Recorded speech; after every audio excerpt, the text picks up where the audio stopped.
Damn, dude, I didn't realize how emotional I would be getting at the end of this broadcast. There's only one title that's appropriate for this video here, and that is GG. Not GG as in good game, or I guess you could say a good game, but GG for two names that do start with that letter. No, we're not talking about my name, but we are talking about Conor Garland as well as John Garrett. GG, ladies and gentlemen. The Vancouver Canucks 2022-2023 season has come to a close, and it comes in the form of a 5-4 overtime victory. Now, I'm not going to lie here. I didn't pay the most attention to the game. I had it on in the background while I was doing some spring cleaning. I got some microfiber cloths that I was able to gather up and use to dust off parts of my room, which was very helpful, but while that was going on, I had the Canucks game on my monitor, and I was just kind of tuning in, tuning out, seeing what was going on, seeing the Canucks get a whole bunch of goals, seeing the Canucks give up a bunch of goals, and ultimately this game against Arizona at Mullet Arena was almost the most Canucks game possible that the Canucks could have had. The reason I say that is because they had themselves a boatload of goals for, they had a really good start, they almost blew a multi-goal lead, and then they ultimately settle things and win in overtime with a hat trick, for crying out loud. This game almost had all the Canucks cliches from 22-23, with the most obvious one being the multi-goal blown lead. But either way, let's go over some of the goals here, let's just go over the vibes of the entire game, and I want to start out by saying that because Mullet Arena is a university arena, you know, it's not a full-sized NHL rink, because the camera is so close to the ice, it almost felt like we were watching a college hockey game. The ice space looked very wide, you could see so much room for movement for all these guys to go out there and do their thing, and the pace seemed a little bit quicker. I don't know, it was just a really interesting viewing experience watching the Canucks play in an NCAA rink. But either way, this game starts out pretty hot for Vancouver as it's Elias Pettersson who gets things going first.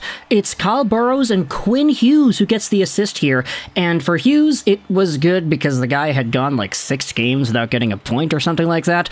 No fault of his own, he was still pretty good, it's just he got kind of unlucky with a lot of these plays not getting through, but either way, Quinn decides to feed Elias Pettersson for the pass. Petey comes right in, fakes out Vejmelka. Vejmelka has to go across to the opposite side, which opens up the 5-hole, and Petey backhand slips it right in there.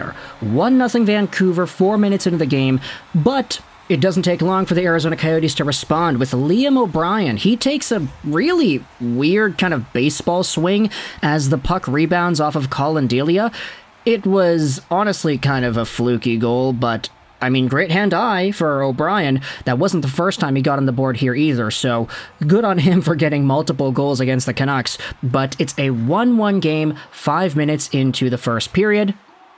Give it a little bit, and the Canucks find themselves on the power play, where Conor Garland eventually gets on the board too. It's Anthony Beauvillier who does the brunt of the work in this one, as he walks right in, takes a shot, gets the rebound, and then circles around the net, plays it back out to the circle where Conor Garland is there to one-time it in. It's a 2-1 Canucks lead, with assists going to Beauvillier and Kuzmenko. Give it a few more minutes, and eventually the Canucks find themselves on the power play once again, and it's JT Miller this time who finds the back of the net. Assisted by Quinn Hughes and Phil DiGiuseppe, Miller takes advantage of the screen in front of Vejmelka, and he's able to walk right in, snipe it by for his 32nd of the year.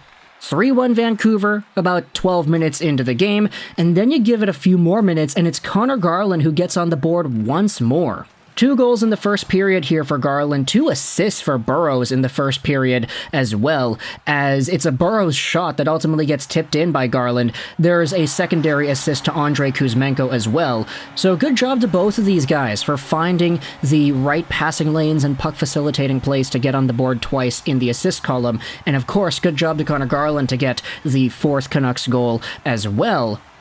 But the first period ends off on a pretty bad note for Vancouver, as Travis Boyd ends up taking advantage of a Colin Delia rebound that he doesn't have, where he's just able to get the puck right in front, open net, it's in the back of the net, 7 seconds to go too. So, quite the dagger scored by Arizona at the end of the first period.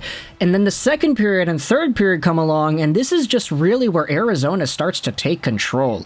The Canucks had one shot on goal registered in that second period, and it was admittedly a pretty good one. Dakota Joshua got robbed out in front on the backhand by Vejmelka, but aside from that, the second period onwards was all Arizona. And you saw yourselves Liam O'Brien getting a tip-in goal at the halfway mark to get things within one. Third period comes along and the Vancouver Canucks have a few power plays. They were perfect on the power play in the first period, but they weren't able to convert at any later stage. Both the teams were trading chances. Honestly, there were so few whistles in the second and third periods that it was kind of blitzing by, to be honest. But ultimately, it's Nick Schmaltz with 3 minutes to go in regulation who ties the game up at 4.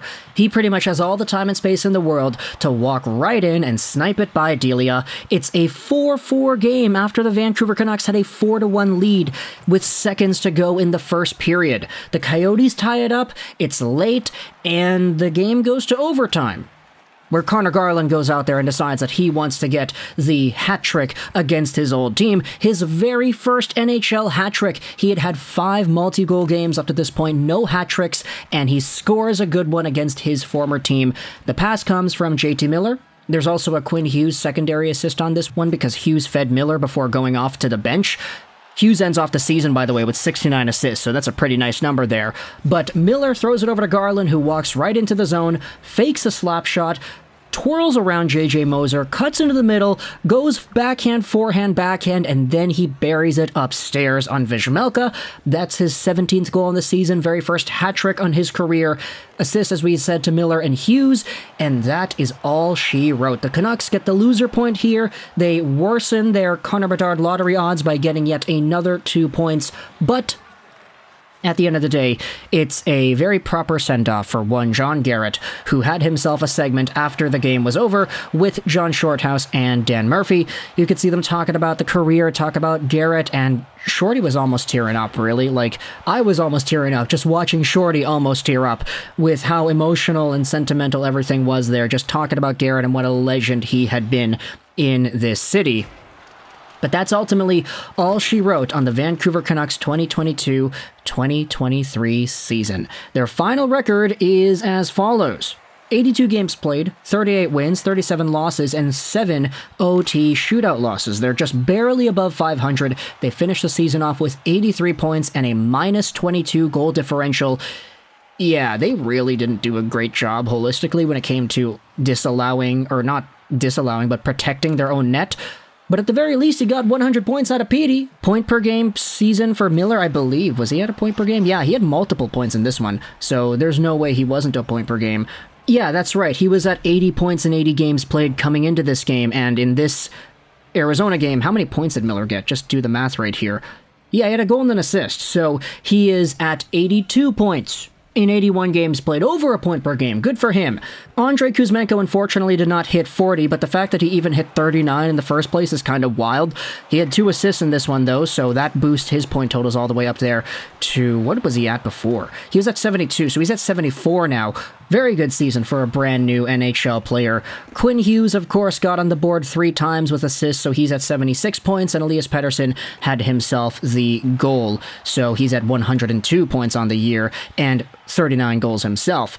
Very nice to see the point production. Of course, we probably would have wished for better results on paper just with the wins and the losses, but at the end of the day, the Vancouver Canucks had what they had, and they did what they needed to do on a team without Bo Horvat, so good on them for getting everything done and giving John Garrett a proper send-off. Apparently there were a lot of Canucks fans in the building that all wanted selfies and everything with Garrett, which honestly is such a cool thing. If I was in the building, I probably would have wanted a selfie with him too, but either way, let me know your thoughts in the comment section below about the Canucks versus Coyotes. This is game number 82 on the season. It has been an absolute blast going out there and recapping these Canucks games. Sure, I didn't do all 82. There were some where I was traveling, some where I was doing some other things, floor hockey, ball hockey, just extracurricular stuff in my life that prohibited me from watching Canucks games, but then again, 82 games is a lot of freaking games, and the fact that we were still able to go out there and convert videos for most of them was a pretty notable feat, and I'm very grateful for all of y'all for sticking around and watching these videos as well. So,